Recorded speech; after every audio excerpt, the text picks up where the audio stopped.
Осогово надмоќно, но со минимален резултат кој не е реален одраз на случувањата на теренот, ја победи и брегалница Голак во Делчево и го држи чекорот со Каменица Саса во трката за третата позиција на табелата кој ги отвора вратите кон второлигашка конкуренција. Истовремено Каменица Саса и со игра и со резултат го прегази напредок Здравје во Радово и покажа дека нема намера да се откаже од борбата за повисок пласман.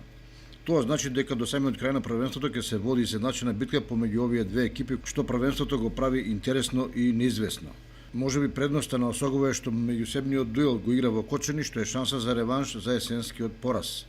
Инаку распоредот на првенството сега му оди во прилог на кочанскиот третолигаш, бидејќи каменичани ги очекуваат 2 кола пауза поради неиграњето на Баби и Конче Бирлик, па со 2 победи жолтосините може да направат 5 бода разлика, што е значајна психолошка предност. Првата победа се очекува во неделниот дуел против Рудар од Пробиштип, а втората против Василево на теренот на противникот во истоименото село.